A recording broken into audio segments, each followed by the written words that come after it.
You like animals? Of course you do, that's why you're here. And everyone knows islands tend to develop some strange and silly creatures in isolation. Just look at everything on New Zealand or Madagascar. Well, here in good old snow and syrup land, we get a lot of islands. Therefore, there must be something wacky to see, eh? So, we're gonna go over 3 different regions of Canada, each with their own sets of islands and animals. First up, now this might seem a little odd at first, because Ontario is normally known for bagged milk and being the center of the universe, but not islands.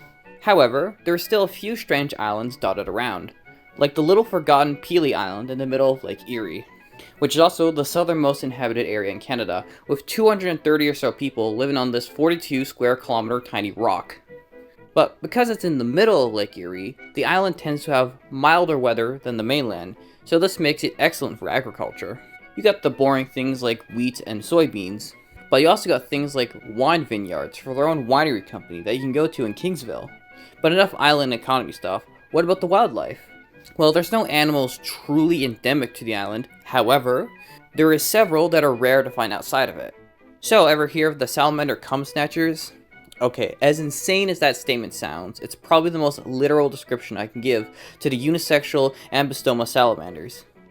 Essentially, this is a genetically unique lineage of salamanders from the Ambystoma genus that are all born female, and require the sperm from a male salamander in the Ambystoma genus to reproduce. And through mitochondrial DNA testing, it's been determined this bizarre salamander lineage started between 3 to 5 million years ago, and somehow it's just been surviving by taking male salamander sperm packets for longer than humans have existed. There's even a word for this, kleptogenesis. I won't explain the nitty-gritty of how this works, because that's beyond the scope of this video, but to summarize it, the unisexual salamander will use the sperm of the male salamander she stole it from to trigger the egg cell division, but after that, the male genome gets discarded, with occasional exceptions and absorbing new extra chromosomes into the genome, but the end result will always be a new unisexual salamander offspring, and it is usually identical to the species of salamander it stole it from. Since there's many different species in the Ambystoma genus, that means there's many different unisexual seed swindlers, but they're all referred to as unisexual Ambystoma insert species name dependent population, like the blue spotted salamander dependent population, or the Jefferson salamander dependent population. But what do these have to do with Pelee Island? Well, the island is home to the rarest version of these unisexual salamanders, the small-mouthed salamander dependent population. Also found in nearby islands and on some random places in Ohio and Michigan scattered around, but whatever. Pelee Island is still home to the strange little freak of nature. At only about 6 to 7 inches long, these fellows are unfortunately considered endangered on the island due to the most suitable little ponds and marshland being destroyed by agriculture long ago, with only a handful of disconnected ponds being now protected. Sad note to end on, so here's one last little strange fact for you. Some salamander population estimates on the island say about 80% of the salamanders are these unisexual ones, so it's a salamander succubus island. Well, that's enough of this island farm, and I think we've all had enough of southern Ontario for one lifetime, so let's take a look at a different part of the country. Now personally, I quite like this region. They created April wine, the best car ever made, and this incomprehensible accent. The Monday morning my father will give you the work to do for the day, right from Monday till Saturday. You mightn't like to do it, but you're going doing it. But there's also plenty of islands to choose from, like Sable Island, or Ile du Sable, which just means sand island. Very fitting name, because all this place is an uninhabited 34 square kilometer pile of sand in the middle of the ocean, just 161 kilometers away from the mainland.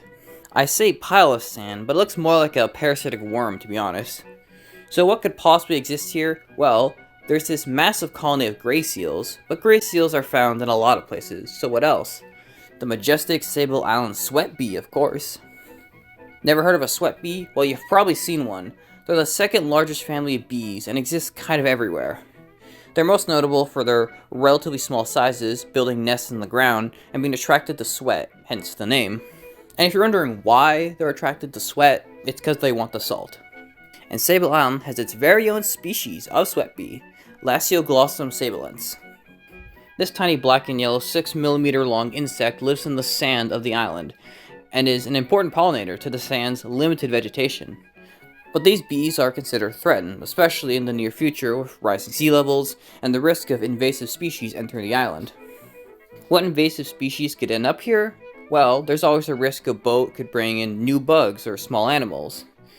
Also these horses. Yes, the Sable Island horse, famous as a symbol of Nova Scotia, are relevant to everyone else.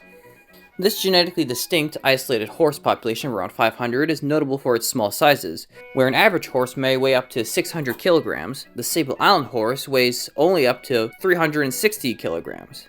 And this horse is the only terrestrial mammal on the island. Now one might be wondering, how does a herbivorous animal with no predators or competition not explode in population and eat everything before starving to death? Well, the horse population has on many occasions lost well over 100 individuals from harsh winters, and some older horses are found starved to death after their teeth get worn down by the sand, and even some found with sand built up in their digestive system. So while the average age of a wild horse is around a decade and domestic horses around 20 to 30 years, the Sable Island horses only have a lifespan of around 4 to 6 years. So in a way, the horse being this poorly adapted to the island keeps their population in check. But how did these horses even get here? Well, the first proof of horses on the island is from 1737, when a French Huguenot pastor from Boston named Andrew Lemercier tried to establish a settlement on the island to deal with the frequent shipwrecks. So he sent a bunch of livestock there, but for whatever reason, the settlement didn't last long, and what livestock was sent there was most likely stolen. But in 1760, after the Acadian expulsion in mainland Nova Scotia, another Boston man named Thomas Hancock decided to transport some of the livestock from the now empty Acadian farms to the island, so the animals could grow into herds alone and he could come back later and harvest them. Well, only the horses survived long term, and in 1801, a settlement was set out by the Nova Scotia government to once again deal with shipwrecks. This settlement lasted until 1958, and during the 150-year period, the wild horses were used by the crews of the island for labor. And sometimes outside horses were introduced to breed with the population so they could be made more valuable to sell. So I think that's enough horsing around on this island. Want to look at something bigger than a line of sand? Behold, the great island of Newfoundland, 16th largest island in the world at around 108,000 square kilometers, and with a population of about 500,000, this island gets to be its own little province. Let's ignore Labrador for now. Newfoundland has its own unique place in Canadian history, since it didn't actually join Canada until 1949, and was its own country for a time. That's a story for another day. So what wacky animals could Newfoundland have? Well, absolutely nothing, of course.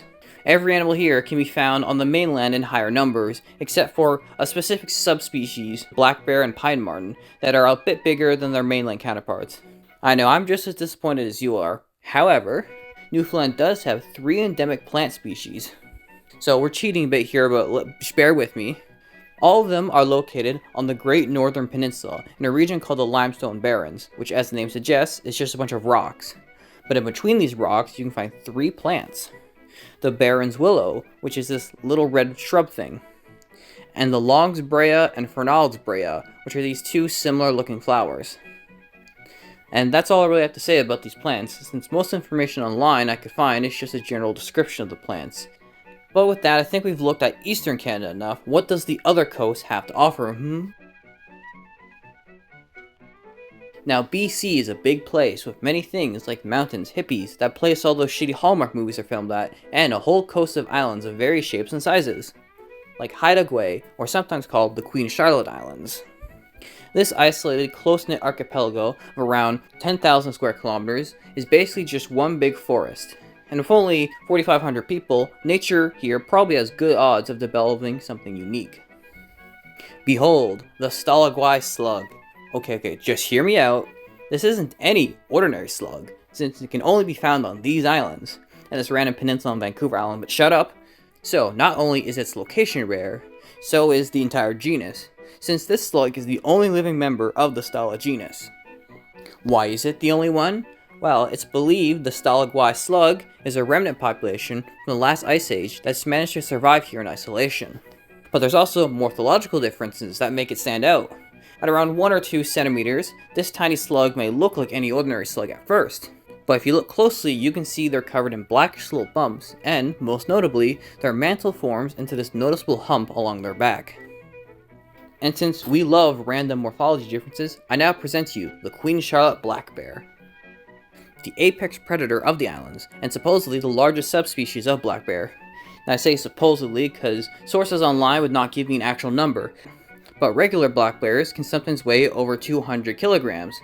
So, in that case, this bear must be quite the unit. And I think just one look at their skull comparisons can give you an idea. But the difference isn't just size. Now, like all black bears, the Queen Charlotte black bear is omnivorous and will eat basically anything, like all the stuff that washes up in the countless intertidal zones at low tide. This includes all the different hard-shelled animals like crabs, mussels, and apparently even sea urchins. This crunchy diet has allowed their jaws to become more specialized by becoming much stronger, with significantly bigger molars to help crush all these shells. And aside from the morphology, the bear plays an important role in maintaining the island's plant biomes. Simply by bringing their yearly salmon catches into the woods, the rotting fish corpses release tons of nitrogen that refertilize the soil. And speaking of corpses, let's give an honorable mention to the Dawson's caribou, because it is extinct. Simply unable to compete with invasive deers and overhunting, the last Dawson's caribou were hunted in 1908. Well, that's sad, so let's look at a happier place, Vancouver Island. 11th largest island in Canada at around 32,000 square kilometers, and by far the most populous island in Canada with 860,000 people. Also the most important since it has the provincial capital, Victoria. So big place in modern cities, but the non-human side of Vancouver Island can best be described as mountains, forests, and rain, and lots of it. So what creatures could be hiding in these forested hills? Well, how about something soft and adorable? The Vancouver Island Marmot. But I've already covered this marmot in a YouTube short, so how about we have a certified West Coaster take this one?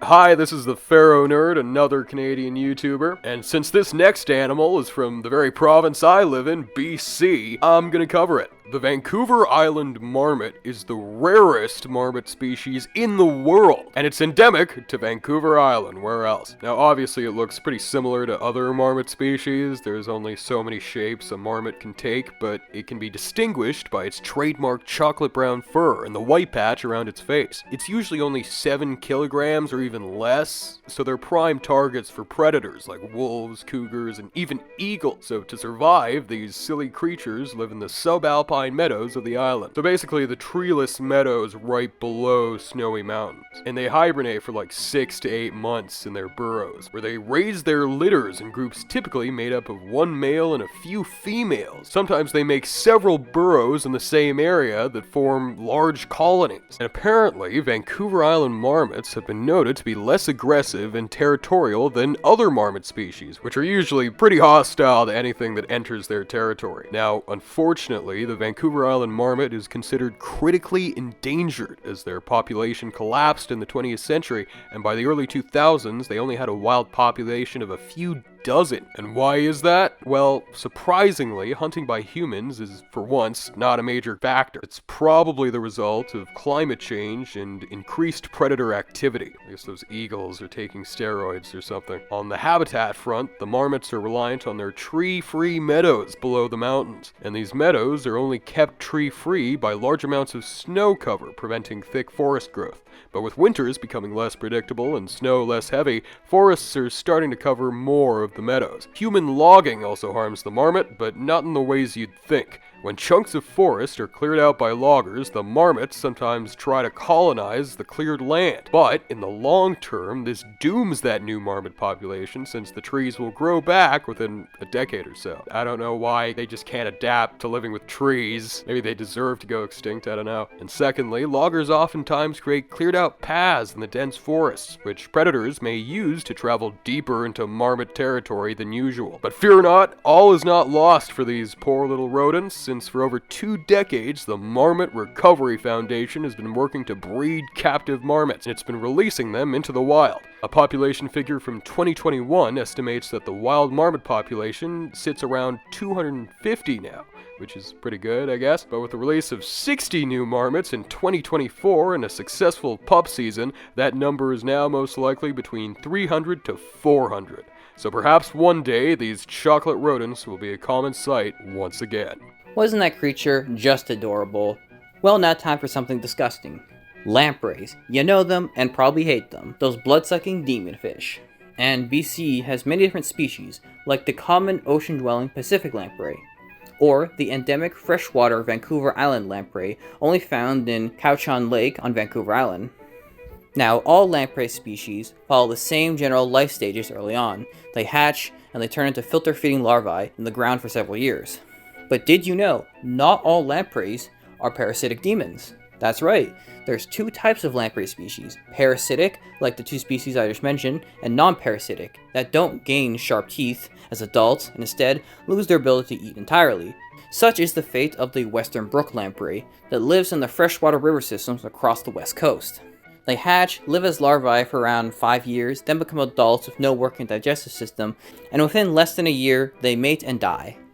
But what does this have to do with Vancouver Island, you may ask? Well, there's one exception to this. In Morrison Creek, there is a unique population of western brook lampreys that can develop as either parasitic or non-parasitic, meaning some adults will have teeth and a working digestive system and the ability to feed. And this seems to extend their life by an extra year before gooning to death. But why is that? Well, it's still a bit of a mystery, but it seems the parasitic variants have a delayed growth and sexual maturity, meaning they need to survive longer in their adult stage before breeding to death. And it is generally believed non-parasitic lampreys evolved from parasitic ones, so some have suggested that these Morrison Creek versions are an example of an intermediate evolution between parasitic and non-parasitic lampreys. So, you had enough of these freaky fish? Well, let's move back onto land and to our final island of today. Princess Royale Island. At 2,200 square kilometers and right next to the mainland, this heavily forested island is an uninhabited wildlife paradise, with a variety of North American animals left undisturbed by human settlement, like deers, wolves, grizzly bears, black bears, and the final strange animal today, the spirit bear, also called the commodity bear. This unique white bear lives along the BC coastal forests, but is most concentrated in and around Princess Royale Island. And in case you're wondering, no, these white bears are not descended from polar bears. What they are is a population of black bears, with a rare recessive gene mutation that causes white fur. But this is not albinism, since the spirit bear doesn't lack pigmentation in their skin or eyes, only in the white fur. British Columbia has an estimated black bear population of around 130,000, but only up to 1,200 black bears have this recessive white fur gene, with even fewer actually being white, with at most only around 500 individuals. So if you wish to see one, then your best chance is on Princess Royale Island, where an estimated 10% of black bears are white, or Gribble Island, where that number may be as high as 1/3. Pretty cool, eh? But for the most part, the spirit bear lives and behaves identically to any other black bear, and their white fur is merely superficial, except for one small advantage it seems to provide. In this 2009 study, it concluded that the white-colored bears have a higher salmon catching success rate due to their white fur being less visible to fish during daylight, but with the inverse being true during nighttime. Well, wasn't that a neat assortment of wacky creatures?